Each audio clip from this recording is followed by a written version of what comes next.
Welcome back to another episode of the Educated and the Reckless podcast with your host, Apollo P. and nobetternina. This is really awkward. Nah, man. So, something different, all right? For the people who are watching this, you get to see us. So we have some cameras, for your viewing pleasure. Yeah, and like you get to see how cute we are and stuff, and like you get to check out the whole fit. Let me show up the fit. Oh you see my the God, orange you're fit. such you a see the loser. stripe. You see the, you know what I mean?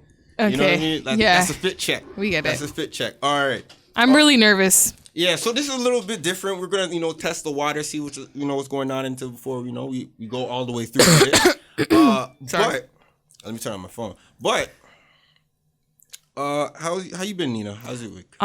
Good. I didn't do anything. Actually, no. I went glow in the dark mini putt on Friday, which was cool because I haven't gone in a very long time.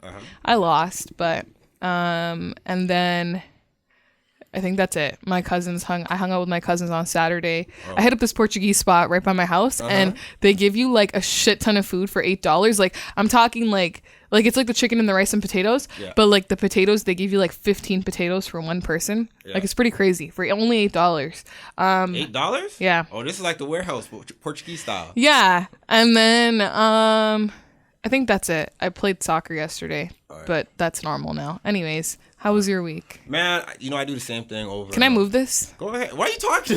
Sorry. Yo. I told you this is awkward. Yo, just move it. Wait, okay. People are watching us. People will see us anyways. You know what I mean? Okay. All right. Let me just, before we move forward, just, relax. The camera. Sorry. Think about it. Once you get into the pocket, like the camera, you won't even notice the camera anymore. You know what I mean? Okay. Yeah. So my week I've been chilling, man. I haven't really do much. Like I always do. I don't really do much. What'd I do? I didn't do anything. I didn't really do anything. Nothing at all. I changed. I'm on a week. You didn't even go bowling? No, I didn't go bowling. I stayed at the crib on Sunday. Okay. And yesterday I came over at the station. But I changed up my Invisalign. So I'm on week 10. I'm 10 weeks in. And when do you get them off? Another 14 weeks from now. Okay. Yeah, so that's the process. And so far so good. Yeah. Are your teeth hurting? Like, I mean, they're hurting. Like kind of like I feel the pressure right now. Okay. Because I switched it out like 12 o'clock or 1 o'clock this morning. Okay. But damn! People are gonna see my ugly water bottle now too. Yo, chill.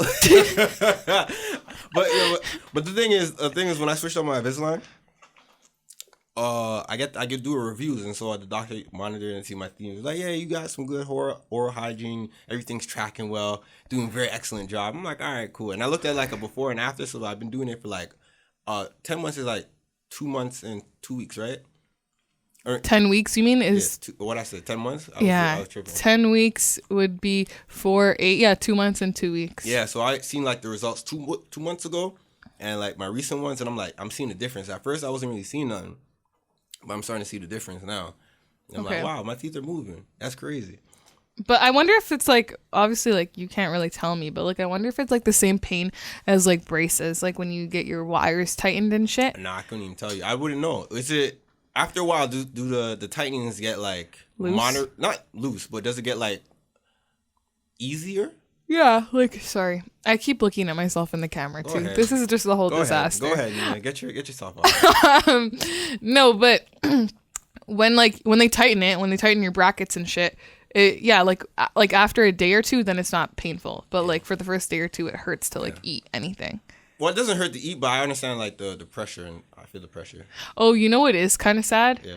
Is right now I should actually be in Baltimore. Yeah. But I'm here. I'm really sad. So to my friends in Baltimore who listen. You know what? I heard about the 12 o'clock I love boys. you guys, and I'm sorry. And I'm actually really sad that I'm not there. I heard about the 12 o'clock boys out in Baltimore. How they 12 o'clock boys? What the fuck is that? They're a gang, man. A biker gang. Okay. A black biker gang. I didn't hear about 12 that o'clock boys? while I was there. So. So you got 12 o'clock boys in Baltimore. Listen, I just minded my business while I was there. Yeah, the 12 o'clock boys. They're a biker gang. Okay, well. Oh, hold on. Am I right? That's great. Is that what you would have made me do if I took you with me to Baltimore to go and find the fucking 12 o'clock boys? No, I wouldn't want to find them. I think they're a biker gang. I don't know. I don't want to just start saying things and then. Okay, yeah, you're right. You're right. And we can't cut shit out because we're filming. Okay, you're right. They're just people that ride bikes. Yes. So all right. So the past few weeks, I've been thinking to myself, I'm like, am I an unfit boyfriend? I don't know. I've never dated you. I know, obviously, you've never dated me, but you know how I give it up, right? You know my body. Yeah. Okay. I've heard. You've told me some stories. Yeah. So I'm telling you stories and stuff like that, and I'm sitting down, thinking back, and I'm like, you know what? Maybe I'm not meant to be in a relationship. Maybe that's not my prerogative in life. Yeah, but you've always said like you never want to get married. So like, what's the point of being in a relationship if you don't want to get married? You're right. But my thing is, getting married shouldn't be the finality of a relationship. So what's the finality? Death? I don't know. I think it's an ongoing thing, like life. Like you kind of live life. So you just think when you're in a relationship, it should just be a relationship the whole time, and there should be no. It should be moving forward. Like you should think about procreating. You should think about cohabitating. But see, you don't want that shit. So. Well, I never said I didn't want. I said I didn't want to get married. I didn't. You have said that. Yeah, what I said. Said that you've never wanted to get married. I did. Yeah, I said. Yes. That's what I'm saying. But I would even go as far as like even get with a girl, and we live in the same house and we sleep in separate beds. You know what I mean? Why would you do that? Just keep it old style. Keep some mystery. Okay, so yeah, you are an unfit boyfriend if that's your perspective. No, I'm playing. But I wouldn't say you're an unfit. I mean, maybe my standards are really low just because of some of the shit I've been through. Yeah. But like, I wouldn't say you're an unfit boyfriend just because like, from what you tell me, like, for example, remember the whole thing about the girl in Vaughan that you picked up and then you drove all the way to Mississauga to go to Scooters, then you dropped her back all the way in Vaughan, and then you went home all the way to Brampton? And I was like, wow, that's really nice. Like, listen, don't get it twisted. Some guys won't even pick you up. And that's just the reality of it. But like shit like that I'm like, okay, you're actually nice. But like, I think you know what it is? I'll be honest with you. And I could tell you this because I'm your friend. Yeah. I think it's just like your perspective on certain issues. Like, you know how you have a not like, so like, you don't have a perspective that people would automatically be like, oh, that's a cool perspective for you to have. Like, it makes, like, people always want to, what's the word? Challenge? Like, challenge your perspective. Yeah. Like, for example, when you and I talked about the whole Yes Jules thing and how that turned into an argument. I think it's shit like that. I gotta talk about that. So, I don't know our podcast is going to be all over the place a little bit, but just bear with us. All right, so, hey, let's get off the unfit boyfriend. Well, this is my ugly water bottle, you guys. I don't know if Apollo will ever settle down. I don't know if that's ever going to be a thing. Okay. I don't know. But good thing you brought that up, because I was speaking with Big Jax and Bozak yesterday as they came in. They listened to the podcast, and they started critiquing me on how. Can I tell you something before you start? What's that? Bozak has messaged me a couple times talking about how crazy he thinks your perspective is. Yeah.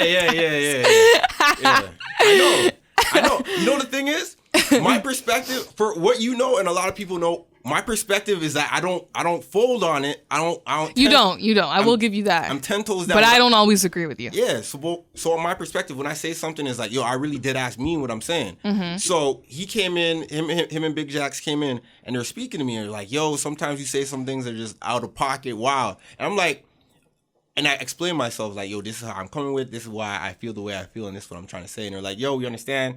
But he also said that I don't listen. He says I don't listen. They're saying, yo, you don't really listen. And you kind of just, go back and forth type of thing. And you don't really have like the discourse conversation. And where in a culture, in a society right now where everything's sensitive and people don't even take the time to look at everything in the full context, just taking like 1 minute clips and formulating an opinion about certain things like that. And having like ignorance based on the whole thing is like, I'm coming in and I may know the whole context of something, but I may not be, willing to go like, you know what, wait, let me hear your perspective. And then let me just chime in and let me tell you what's going on within the full sphere of what you missed.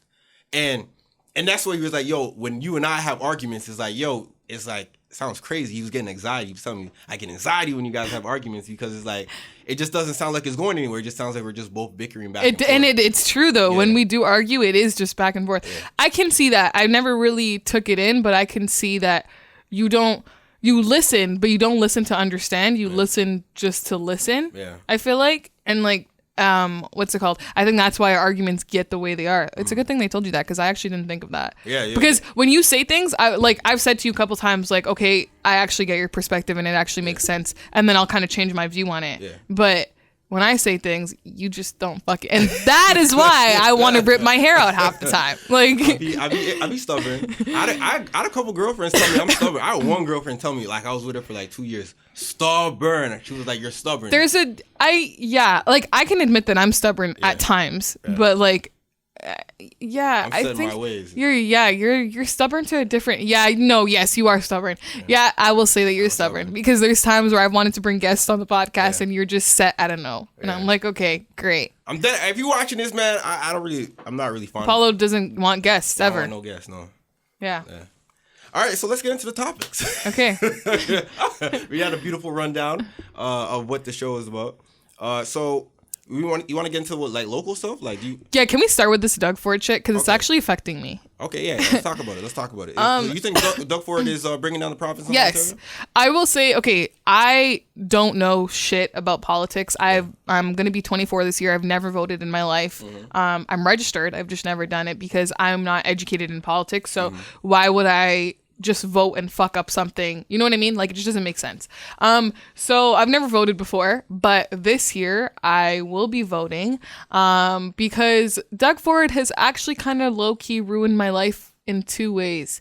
Because one, for those of you who don't know, I work at Vibe. And so Vibe is a community station. Because we're on the campus at York, we're funded like through the school, but now because he's taking away that funding and making things mandatory and non-mandatory, part of student life, the radio station is considered non-mandatory. So our funding is being cut, which is obviously affecting our dollars, our bottom line. And on top of that, I already don't have insurance. So for example, last week I had to go pick up a prescription at the pharmacy, and so you have the OHIP Plus? OHIP, it's done. They stopped charging it. April 1st. So I went to go pick it up last week on April 3rd, and the pharmacist is like, she's like, I can't charge it to OHIP anymore, so we're going to have to see if you're covered under anyone. I was only covered under my dad a little bit because I'm not a student anymore, and so I had to pay $40 out of pocket for something I normally pay nothing for. And now I'm scared because, like, birth control costs money.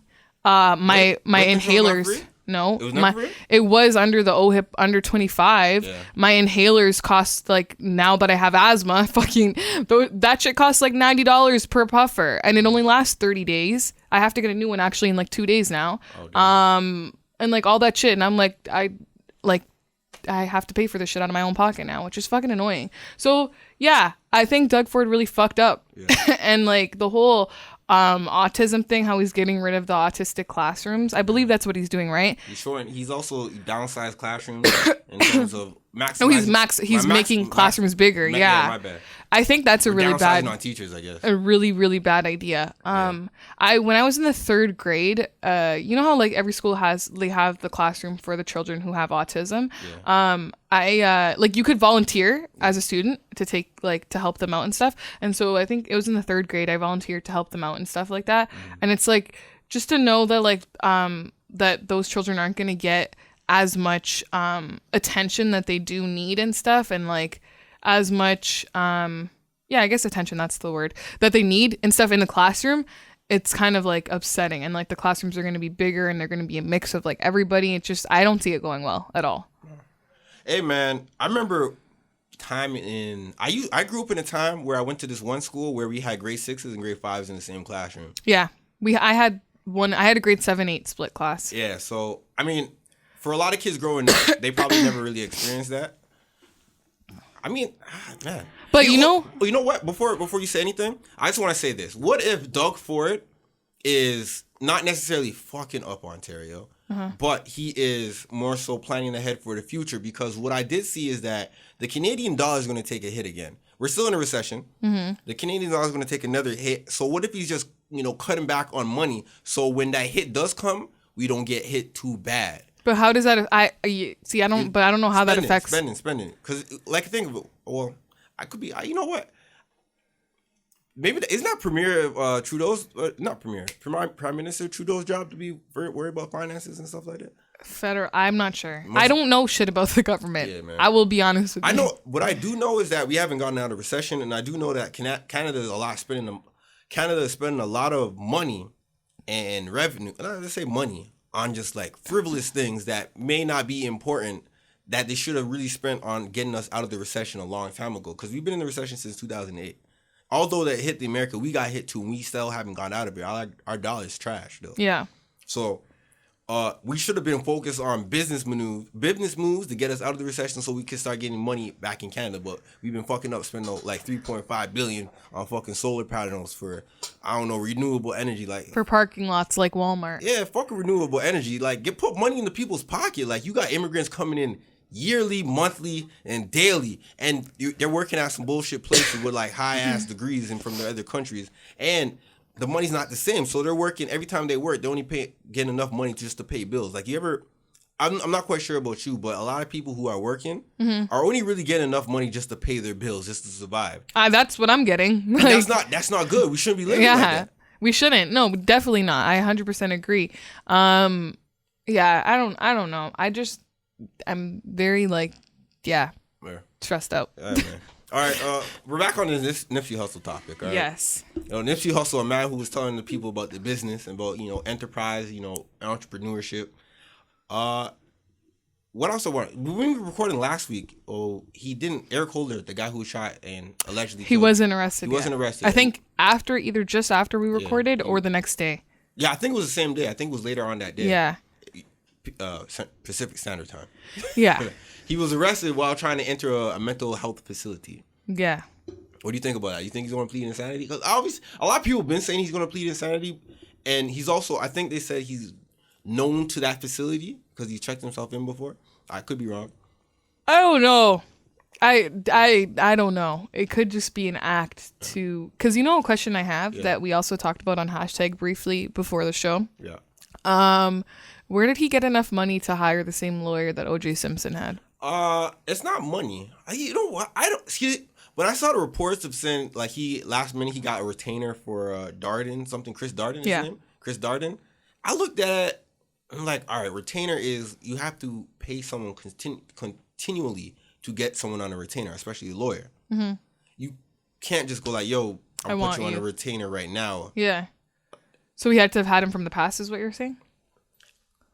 I'm not saying that. I would say maybe Darden was like, hey, I see you're in a pickle. It's a high profile case. Whatever money you have, I'll take that as my retainer. I don't know, man.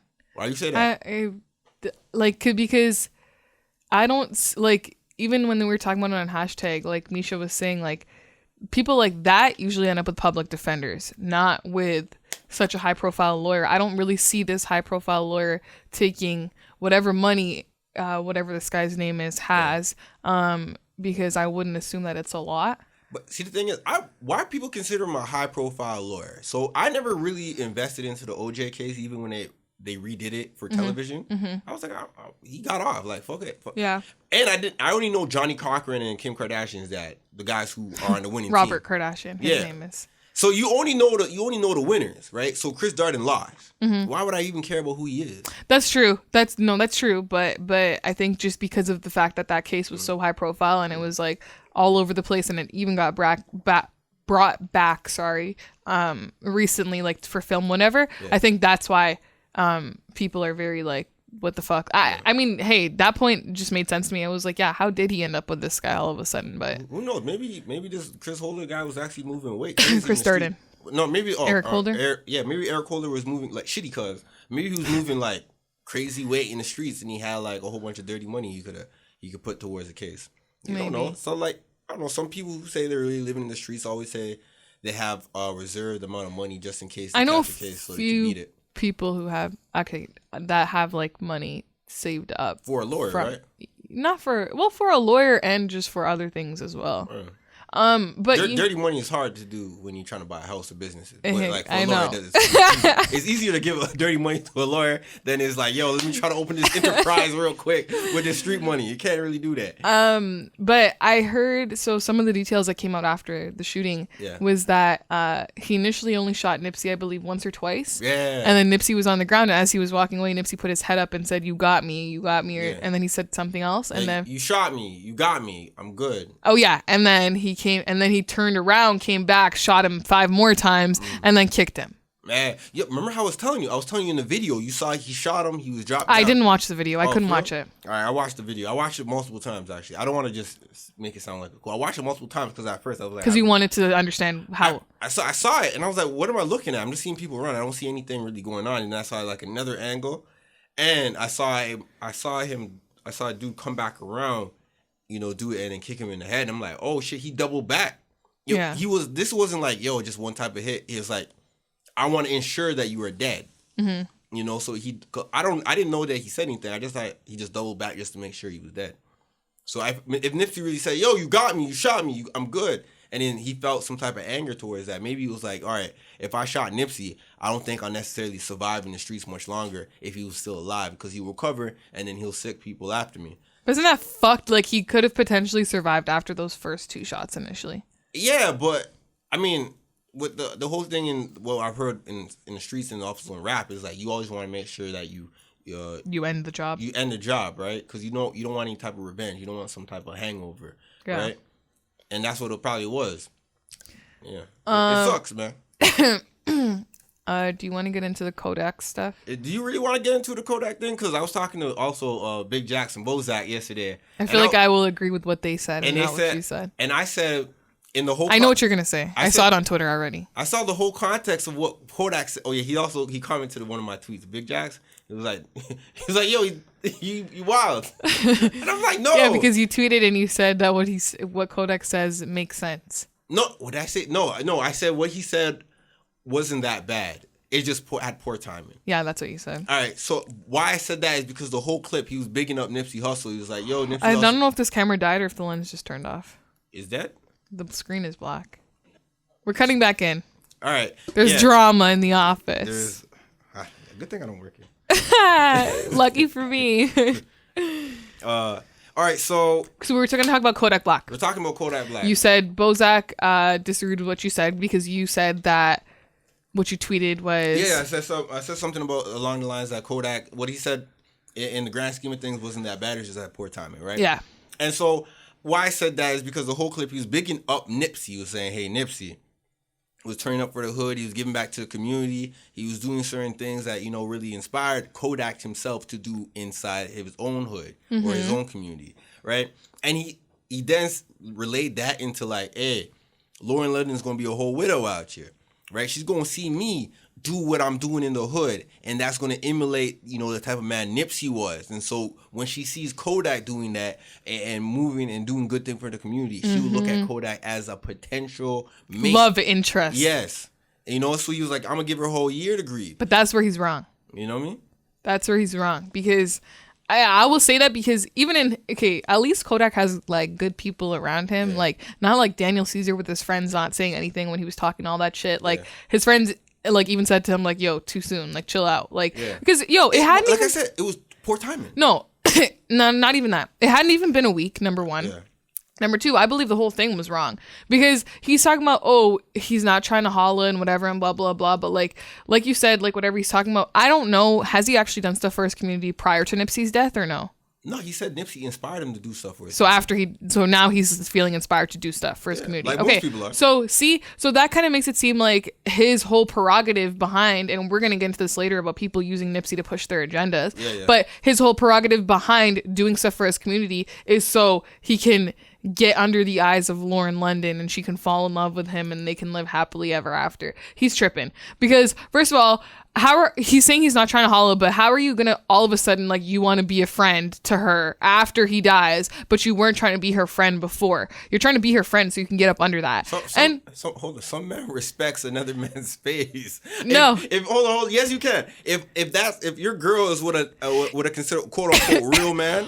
You're not going to step up. You're not going to step in between that. No, 100% not. No. That's not what I'm saying. But what I'm saying is, you can't say that now all of a sudden because he's dead that you want to be her friend now. Like that's kind of fucked up. Because if you were just looking to be her friend, why would it have been a problem for you to be her friend while she was dating Nipsey? That doesn't make sense. You wouldn't do that because Nipsey was like, "Yo, you got it. What you doing?" That's my. But they could have built a friendship. Is exactly the point. Okay, Nipsey has. I mean, Lauren has tons of other guy friends. Okay, I wouldn't know.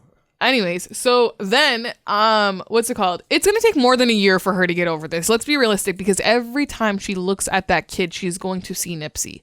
It's not just going to be a 1 year thing and it's over and done with. Like, I even watched a video yesterday, a resurfaced video clip of her talking about she's only ever been in love once, and it was with Nipsey. We're cutting back in. The camera died. But yeah, so every time she looks at that child, she's going to see Nipsey. It's not just going to be like, even when he grows up, she's going to think of his father. It's not just going to be like a 1 year passes by and like, oh great, it's done. Like they obviously had anniversaries. They had, birthday or traditions and stuff like that they did together. And so there's going to be multiple times within that year she's going to be reminded of him.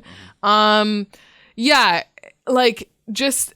what's it called? Oh yeah, he's kind of in a way, because so what Big Boy posted a picture. Yeah. Do you think people are, before you say, do you think people who made no Nipsey are blowing this out of proportion? You feel like there's merit? Because I don't feel like he disrespected Nipsey one, and I don't feel like he necessarily disrespected Lauren. He just said, he professed that he was interested. Is that an issue though? If for a man to say that I'm interested in a woman, is that an issue? Okay, so this is what I'll say. I don't feel like this was blown out of proportion. You know why? Yeah. Because going back to what Big Boy said in his caption, made sense to me. In a way, Kodak is kind of implying that most of Nipsey's legacy left behind is Lauren London. Like, it's like, yeah, that's like, he dated Lauren London. That's what he's going to be known as, the guy who got the baddest chick in the game, whatever, and blah, blah, blah. Like, that's kind of what he was making it seem like. And like, yeah, he briefly touched on what he did for the community, but he didn't seem so wholehearted about it, especially when he's talking about, oh, I want to do stuff for the community so I can get under Lauren's eye. Also, he did disrespect Nipsey when he comes back in his apology video and he apologizes to Lauren London, and he talking about, oh, rest in peace to Dude, twice. He says it. He doesn't say rest in peace to Nipsey. He doesn't mention it. He just says rest in peace to Dude. That's disrespectful. So you gotta understand. I think some people need to be more so cognizant of the fact that people around the world don't all necessarily talk the same, and respect isn't necessarily respect is like a one-way path, but not necessarily one-way ear to it. Mm-hmm. Like he said, dude. Like they say he's from Florida. He said, dude. He say jit. Yeah, you know what I mean. Jit would make sense for him to say, but dude is just disrespectful. Not necessarily dude, right? Because there's certain things that could come across as like, all right, yeah, he's just paying his respect. I respect the dude. Like, that's how it is. I don't think so, because he did say rest in peace to Nipsey in the first video clip initially. That's caused all the issues, but then once all this happened, then he's coming out, oh, rest in peace to Dude, and it's like, yo, just say his name. Like, don't be disrespectful. And like people in the comments were saying the same shit. Like, I don't know. I think what he said was out of line, and he needs to chill the fuck out. I don't necessarily like. If I could understand if he came out here. I mean, I could see why people are reacting in terms of it being poor timing and a little bit of maybe in poor taste in the way he kind of conveyed what he wanted to say. But in terms of something to hold against someone to try to get them out the culture or try to cancel them or try to ban them from radio. Now, I look at that as you trying to get in good favors of Lauren London now. You're trying to get in favors of Nipsey's people now. You know what I mean? Like, that's why I look at certain things when you go above and beyond to showcase and showboat about you trying to, not like someone. Now you're trying to get in favors of someone else. You got to have some your own morals and things like that. Kodak, yes. You should have said that next year. You should have said that. If anything, he should have gave it time, and he should have said it in a different manner. Yeah. But like, in the context, the content he was saying, I'm not gonna fault him for that because it's not. It wasn't terrible. It wasn't disrespectful. I think it was disrespectful just because of, like I said before, him he's honestly just pushing Nipsey's agenda to get Lauren London, which is fucked up. Maybe that could be the I think Kodak has never obviously lost somebody that important to him or been in love. To be honest, I mean, he's from the hood. I would assume he lost a lot of people, but in terms of and Kodak's always been to himself. Mm-hmm. Like he's always been to his people. He's like it's my people, fuck the other side type of thing. So he sees like someone lose their life. He's like, all right, then that's the way street goes. Am I wrong? Like, am I wrong? Yes and no. I just think because like I said, he didn't even wait a whole week until it was over, like, let alone a year. He did it like 2 days later, and it's like, yo, chill the fuck out. Like, and obviously people are mourning. Like, this is one of those deaths that it's like a lot of people were impacted by. Like when Mac Miller died, now that we think, like, I was thinking about it, and I was like, we lost like we lost more artists obviously throughout over time, but 4 big hip hop artists, if you include Smoke Dogg, for us, like, within it hasn't even been a year yet. Mm-mm. Like, that's fucked. Like, because it's what? Smoke Dogg, X, Mac Miller, and now Nipsey. Yeah. It hasn't been a year yet because Smoke Dogg was killed in, I believe, June or July. And then that's when it all started. Yeah. Well, or no, X was killed in June. Yeah, X was killed in June. I remember I was at grad. It was like June 17 or something like that. I think it was 19. 19? Because I was at grad when it happened. So yeah, and then Smoke Dogg was July. The same day X died. Another guy from Philadelphia, Jimmy Wapo, died. Yep. Yeah. Put some respect on Jimmy Wapo's name. Yep. And then Smoke Dogg was, I believe, end of July or mid July. Yeah. And then, then Mac Miller was September, and now Nipsey. Yeah. That's fucked. It was remember how I was saying like 2018? Remember how I read up the list? Yeah, that list. 2018 was the deadliest year for rappers. Yep. And most rappers that died in their own neighborhood. Yep. Or their own city. And what happened? A lot of these guys died in their own city. Yeah. Jimmy Wapo. All of them. X. Smoke Dogg. Nipsey. Mac Miller. I mean, Mac Miller was an overdose, yes, but it was he still died in L.A. though. He did. It was in L.A.? Yeah. Oh, okay. I thought it was in Pittsburgh. Nah. But yeah, so Kodak is facing a backlash for it because Power 106 was pulled all his music. Yeah. And then the next, I hit my man. He's from Vegas. L.A. He's from Vegas. He lives in LA. He's like he's by city. So LA, Vegas. And I looked at one of the tweets that a Vegas radio station did, like Hot 107 Vegas or something.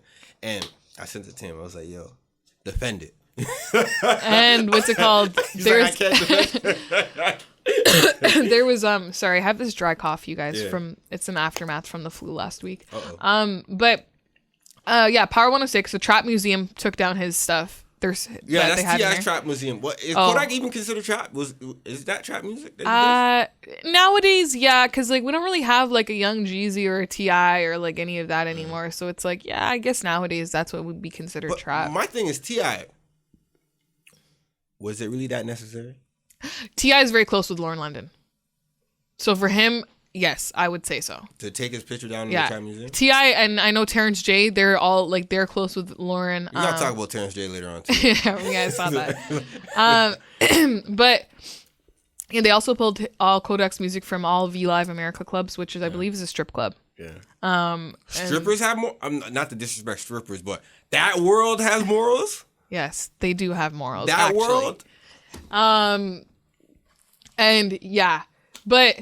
yeah, I don't know. That's my opinion on it. But we don't really have a lot of time, so we got to try to get through this stuff quick. All right. Lil Nas X and Billy Ray Cyrus, our favorite song. He's a country singer now. And it reached #1 on Billboard Hot 100. Yeah, look at that. Is he an industry plant? You think he's an industry plant? He did tweet it out, I'm an industry plant, and what you going to do about it? I think he's going to be a one-hit wonder. You think so? Yes. Damn. Come on. Like, what else is he going to sing? Like, sing about horses. What's next? I think Turtles? I think he's only just beginning. You really think so? Think about it. Do you really think he has bars though? Like this is like, like those songs. Like this is like that rolly. I just want to rolly with the Dabba Ranch. Like it's just like a song like that. Like it's nothing serious. Like I don't seriously bump it. Like but the rolly with the Dabba Ranch. That was praising materialism. He's just talking about a horse. Yeah, exactly. Well, he's only getting started. Think about it. He hasn't done the material things yet. I don't know. He got more ignorance he could go on to, man. No, I think it's a one-hit wonder thing. You think? I definitely think so. He gave Billy Ray Cyrus his first number one. That's fucked up. Yeah, Billy Ray Cyrus had the Achy Breaky Heart, but it wasn't like number one. Yeah, Achy Breaky Heart. I forgot about that. But it wasn't number one. So he gave Billy Ray Cyrus his first number one. He's dominating. He's going to go. I don't know. I only think that this happened because of the controversy, though. Yeah, the controversy helped. It 100% helped. Because like we said, you and I didn't know this song before the controversy. I think this is what it looks like in terms when another race is in another, or I'm not saying another race, but another ethnicity is inside another genre that is more so propagated to another type of look. Yeah. Stereotype to it. The same way where white rappers get a lot of, sales, praises, and get a lot of people coming out to their shows when they're doing the hip hop, which is more so of urban black, content. Mm-hmm. It is the same way black people, I would say, are fleeting over to country for this song. Yeah. Maybe other races are fleeting over to the country too because of this song. Because you know what? They look at, he kind of looks like me. He's doing this. Like, why I should support. It's different. It's kind of like how, what's it called? Like, you could flip it around and say how Miley Cyrus had that Jordan in the club Jordan and song. That went big. That went big for her. Yeah. Because it was offsetting to what she did. And I guess all the white people, or maybe black people as well, like, oh, damn, this is different. Yeah. It's coming from Hannah Montana. I used to watch you on TV and stuff like that. So this is what's going on. Did you watch Hannah Montana? I watched Hannah Montana. Me too. Yeah, I had to watch Hannah Montana. I watched, Corey in the House. That's So Raven. Lizzie McGuire. She played Gordo, but they ended up getting together though. She played Gordo for the longest time, man. My man's even got a whole girlfriend. She got jealous, low key. Good old Lizzie. Yeah. One of the Clermont twins are going to jail for a year. See, the thing is, I saw that she got sentenced, or I saw that she pled guilty, right? Or she was found guilty. She pled guilty. And I forgot to come on here and say, one of the twins, they said that she pled guilty. And when she said they're looking at 47 years or she's looking at time. Yeah. She's looking at heavy time. So she only got 1 year in prison. And a couple fines. Yeah. Do you think she got off? Or yes. This is off. Well, okay, but mind you, the details of the thing were like basically, scattered. Yes, she got off, but the details were that basically the guy did a drug overdose on the prostitution date. Instead of calling 911 to report a dead body, she just stole his debit card and then did all that shit. Yeah. So, she did get off because like that's like fraud pretty much, and like fraud and identity theft. So like a lot of people would get way more time for that. Yeah. So I definitely think she got off the hook easy. She had the same lawyer as El Chapo. That El Chapo lawyer was working because he was a lawyer for a shotty too. Because her trial had to be pushed back because of until the El Chapo case was done. Yeah. That means they picked this shit up quick. Yeah. Oh, but so I think she got off easy in my opinion. Okay. All right, man. Let's see what's going on. Do you think she'll get out early on good behavior? No. No? You think she'll do a full year? Yeah, I think she'll do a year. Full year? Yeah, because I think people will forget about who they are. Isn't JT in jail for like one of the city girls for fraud too? Didn't she get out? Is she out or is she getting out? She's out or she's getting out. I don't remember, but because I would think I would see more, videos of JT get. So she's probably. She's probably getting out soon. Because look, Young Miami's been doing all this work by herself. By herself, yeah. Is she the only one on the act up, or is it both of them? No, both of them. Oh, so they recorded this way before time then? Yeah, the whole album is both of them. Oh, so the album Ben came out. Yeah, you didn't know that? Nah, man, I'm late. I'm late. I'm surprised. I'm so late. It came out a while ago, yeah. Oh, these are just old songs that are picking up steam now. Yeah. Oh. Like not old, but yes, like I'll tell you when the album came out because I have it on my phone here. It's just picking up steam now. Okay. We don't got much time. Okay. Okay, yeah. Pick something else to talk about. All right, so. All right, we're gonna talk about this real quick. You know what? Should we revisit this later? The toxic femininity. We should revisit this next week, right? Yeah, when we have more time. Yeah, I'm gonna do that. Sorry, guys, we're short on time because we were trying to set up the cameras. Yeah. We were having camera problems, and there was drama, and now we're here. All right. I think why I put this here is I think that people are using Nipsey Hussle's name and his legacy. I'm gonna say legacy, to push their own agenda on whatever they see fit. Yes. Right. Agree. There's a article that I put linked to this somewhere and was like, hey, Nipsey's death and toxic masculinity and things that resulted in something like that. Something like what? All right, what's it? Nipsey's Hussle murder, homophobia, and toxic black masculinity. Is this by that sports writer? George M. Johnson? No, I saw this somewhere else. No. I think we talked about this on hashtag. No, but I haven't read the article. This is from what's it? NBC. Okay. Yeah. Anyways, NBC continue. News. And in the news, he was like, he was pushing his own agenda with homophobia and how it is, how homophobia is more so propagated by hip hop black community. See, this shit's fucked up. Like, the guy's dead, first of all. Yeah. Second of all, there's plenty of homophobes in the world. Like, let's not act like we're shocked because of that. Like, people are always out. Like, at the end of the day, people have to understand, and I'm not a homophobe in any way, shape, or form. I don't hate other communities just because I'm not like them or anything like that. Okay? So don't get that twisted. Because the thing is, when he died, a lot of things people, like, so what is it? Like, cancel culture is revision. I remember hearing this revisionist culture. That's what it is. Like, you go back, review what the person did. And then you pick out the things that are bad. Pick out the bad things, the problematic things, and you get out of them. Right? So Nipsey Hussle had posted something, I think, if not last year, maybe like 2017. He posted a picture of all black men and children in suits. And he said some words, and he was like,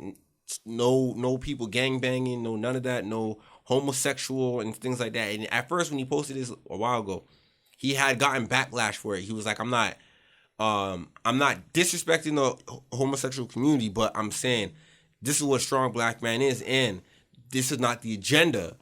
Because there's a homophobic, the homosexual agenda that's being pushed on black men, oftentimes, as people say. So he stood 10 toes in what he said, and he didn't remove the post. He didn't apologize for it. He's like, I meant what I meant, and I'm not apologizing for it.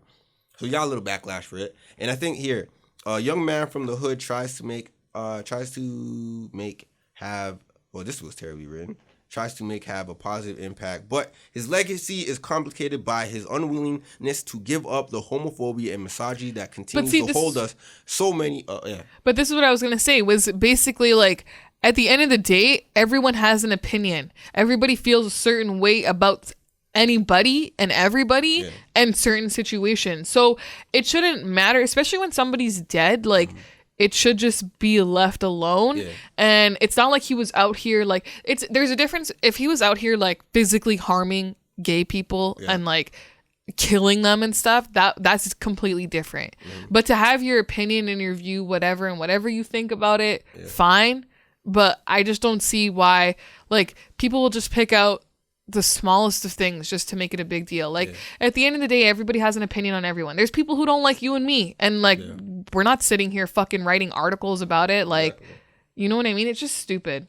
This is what it is, and this is the sad part. This is one of the things, and he's really trying to push that, black culture is really bringing violence to the homosexual. Is this guy black or white?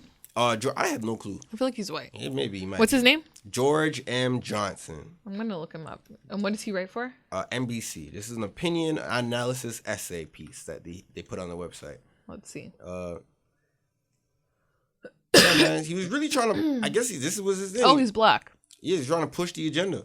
He's trying to push I mean, it's cool, but you don't have to use Nipsey Hussle's name for it. No, we don't. That was a crazy headline. The way I looked at it, I was like, this is crazy. People are definitely using his agenda to push their own. No, using his name. His name. Sorry, his name to push their own agendas and their own things, and it's really fucked up. We mad at Kodak. I mean, we still got to be mad at Kodak. But, yes. No, we mad at Kodak, but like, I think this is what it is. Like, Nipsey Hussle, before he passed away, he was like, you can't entertain clown shit because the clown shit is going to take care of itself. But we not entertaining. This is like, when you put something on, when you put pen to paper and write something and articulate yourself through words, that is different. Mm-hmm. You are now shaping a narrative. Mm-hmm.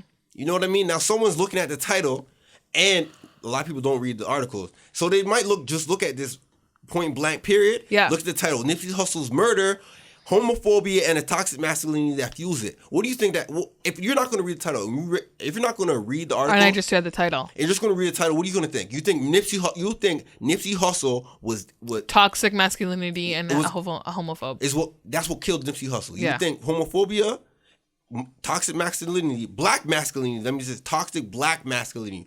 Now you would think it's a race thing. It's a homophobia thing. Social economic thing. It's a hierarchy thing. It's a disposition thing. Yeah. Like you gotta look at it as like, damn, this Nipsey didn't die just. It would fuel the conspiracy shit. It's like, oh, maybe Nipsey didn't die because of, you know what I mean? Like, his gender. He died because of this. And because he posted something on Instagram. You're right. The LGBT community, you know what I mean? He was, like, you know what I mean? Like, shit like this needs to be nipped in the butt real quick. You know what I mean? So, that's what I'm saying. Like, and plus, there's other things I can't even address. I think there's something else on Twitter I saw like that. It was like, hey, Nipsey Hussle didn't do this and that for, you know... I'm like, yo, you guys be just using his name just to push any old thing. Like, yeah. That shit's sad. No, definitely. I agree 100%. It's fucked up. You know what I mean? So it's like, at this point... People have no respect.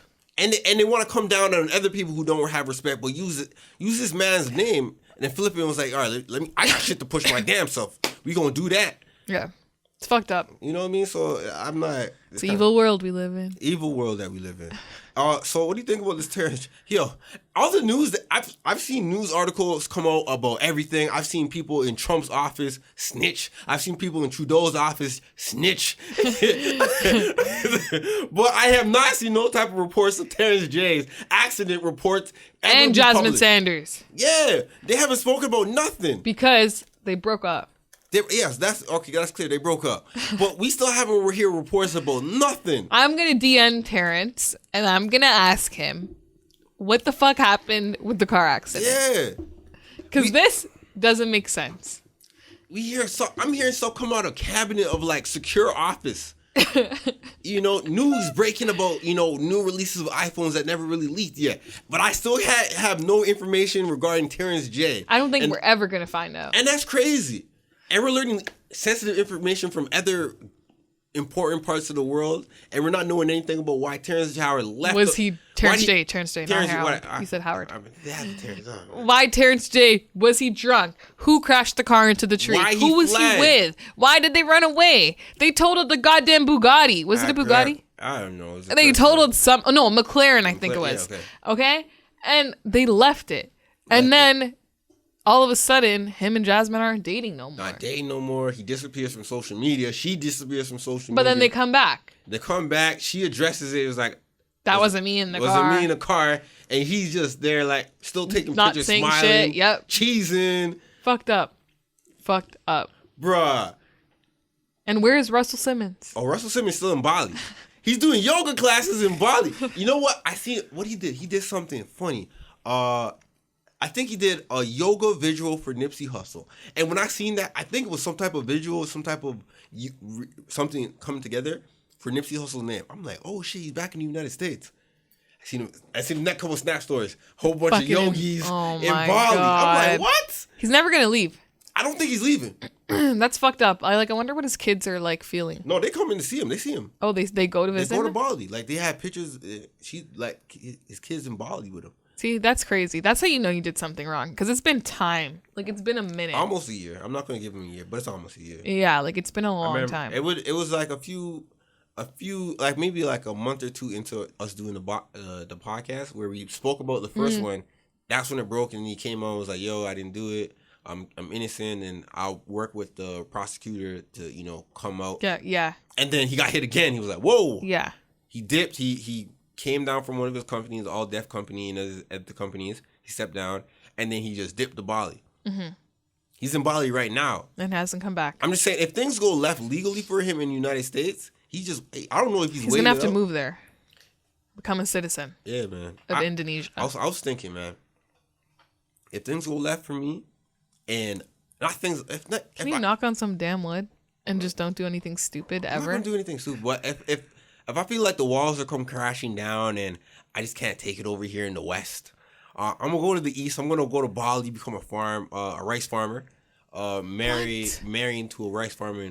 So you're going to get married? You're so conflicting. No, my name. I'll change my name to Rahulio.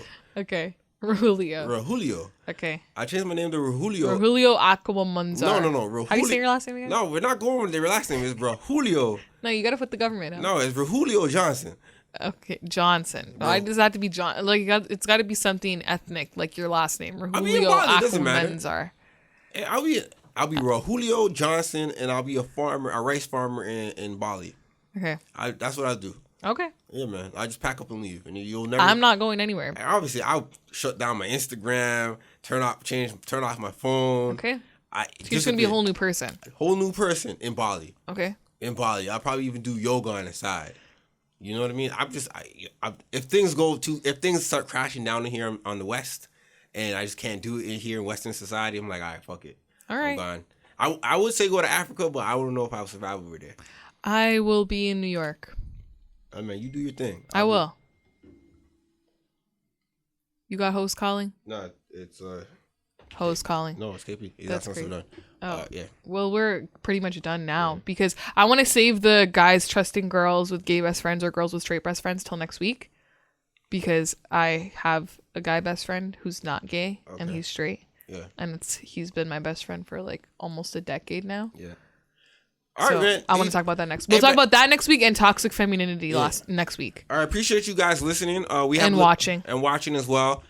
This has been a little bit of all over the place. Bear with us as we're still getting things together, but I hope that we're still able to entertain you and educate you with some funny, edgy content. You know what I mean? Anything coming up this week? Nothing so much. I'm going to a top secret event tomorrow, and I'm going to film a vlog for this top secret event. It has something to do with Chick-fil-A. So too late. Yeah. Okay. All right. This has been another episode of the Educated and the Reckless podcast with your host Apollo PN. No better, Nina. And we'll be back next week with more content and more hilarity.